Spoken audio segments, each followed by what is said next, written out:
उस औरत को ये जानकर दहशत हो गई कि वह जिस जिस ट्रेन स्टेशन पर पहुंचती वहां उसे वही एक बूढ़ी औरत दिखाई देती। यहाँ तक कि जब ट्रेन तेज रफ्तार से पटरियों पर दौड़ रही होती तब भी वह बूढ़ी औरत खिड़की के बाहर दिखाई दे जाती। ऐसा लग रहा था जैसे वह एमी को किसी खतरे के बारे में चेतावनी देना चाहती हो, लेकिन एमी उसकी बात समझ नहीं पाती थी। जब एमी कुछ कदम आगे बढ़ती तो बूढ़ी औरत भी उतने ही कदम पीछे हट जाती। एमी रुककर इंतजार करती, लेकिन जैसे ही वह पास जाने की कोशिश करती बूढ़ी औरत तुरंत पीछे हट जाती। वह हमेशा इतनी दूरी बनाए रखती कि एमी न तो उसे साफ देख पाती न उसकी आवाज़ सुन पाती। धीरे धीरे एमी चिढ़ने लगी। उसे लगा कि बूढ़ी औरत जानबूझकर उसके साथ खेल कर रही है। गुस्से में एमी पीछे देखे बिना वहां से चली गई। कुछ मिनट बाद जब उसने मुड़कर देखा तो उसके होश उड़ गए। वह बूढ़ी औरत उसका पीछा कर रही थी। एमी चाहे जितनी तेज भागती वह धीरे धीरे चलने वाली बूढ़ी औरत कुछ ही मिनटों में उसे पकड़ लेती।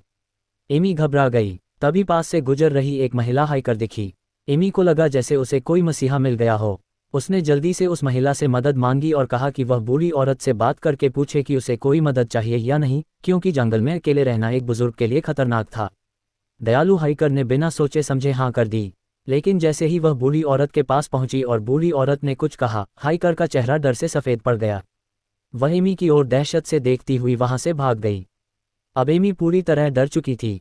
वह जितना तेज हो सका पास के एक कस्बे में भागी। पीछे मुड़कर देखा तो बूढ़ी औरत अब भी उसके पीछे थी। डरी हुई एमी सबसे नज़दीकी सराय इन में घुस गई जहां लोग थे। उसे थोड़ी सुरक्षा महसूस हुई। उसने सबको बताया कि एक अजीब बूढ़ी औरत उसका पीछा कर रही है और पूछा कि क्या कोई उसे पहचानता है। सराय के मालिक ने कहा कि वह उसे नहीं जानता, लेकिन वह बहुत बुरी लगती है और शायद नुकसान नहीं पहुंचाएगी। उसने बात साफ करने के लिए बूढ़ी औरत को अंदर बुलाने की पेशकश की।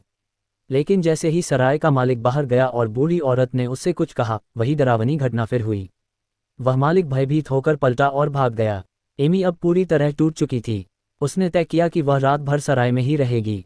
लेकिन अगली सुबह भी बूढ़ी औरत दरवाजे पर खड़ी थी। गुस्से में एमी ने 7 और दिन के लिए कमरा बुक कर लिया। वह देखना चाहती थी कि यह बूढ़ी औरत कब तक उसका पीछा करती रहेगी।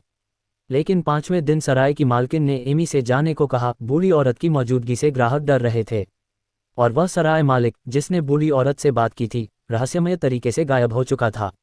मजबूर होकर एमी ने बुलेट ट्रेन से घर लौटने का फैसला किया। घर पहुंचकर उसने अपनी मां को सब कुछ बताया। मां ने एक तरकीब सोची। वे फ़ोन पर जुड़े रहेंगे और मां खुद जाकर बूढ़ी औरत से बात करेगी ताकि एमी भी सुन सके। लेकिन जैसे जैसे मां बूढ़ी औरत के पास पहुंची फ़ोन का सिग्नल कमज़ोर होने लगा। अचानक आवाज़ पूरी तरह गायब हो गई। एमी चिल्लाई, लेकिन बहुत देर हो चुकी थी। मां ने एमी की ओर डर और नफरत से देखा और भाग गई। 8 ब्लॉक तक पीछा करने के बावजूद मां टैक्सी में बैठकर चली गई और फिर कभी नहीं मिली। अब एमी को यकीन हो गया कि बूढ़ी औरत के पास कोई भयानक अलौकिक शक्ति है। उसने अलौकिक जांच एजेंसी से संपर्क किया। हाई डेफिनेशन कैमरों से भी बूढ़ी औरत की तस्वीरें हमेशा धुंधली आती थीं।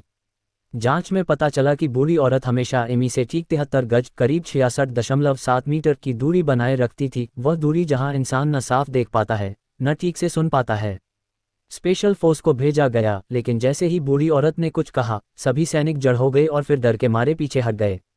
आखिरकार एमी ने उसे स्वीकार करने का फैसला किया। वह दोनों शांति से साथ साथ रहने लगीं। एक दिन एमी ने टीवी पर एक आदमी को देखा। वह राष्ट्रपति पद का उम्मीदवार था। उसे याद आया कि एक बार किसी ने कहा था कि यही आदमी दुनिया को तबाह कर देगा। एमी ने फैसला किया कि अब वह इस बूढ़ी औरत की शक्ति का इस्तेमाल करेगी। जैसे ही वह उम्मीदवार से 73 गज की दूरी पर पहुंची बूढ़ी औरत उसके पास प्रकट हो गई। उसने कुछ कहा और वह आदमी डर के मारे भाग गया और हमेशा के लिए राजनीति छोड़ दी। दुनिया बच गई। 40 साल बाद बूढ़ी एमी अपनी जिंदगी के आखिरी पल गिन रही थी। तभी उसने देखा कि वही बूढ़ी औरत अब दूरी तोड़कर उसकी ओर आ रही है। अचानक एमी खुद को एक मैदान में पाती है। सामने एक जवान लड़की खड़ी थी। वह लड़की खुद एमी थी। तभी एमी को सच्चाई समझ आ गई। जिस बूढ़ी औरत से वह पूरी जिंदगी भागती रही वह कोई और नहीं, उसका अपना भविष्य थी।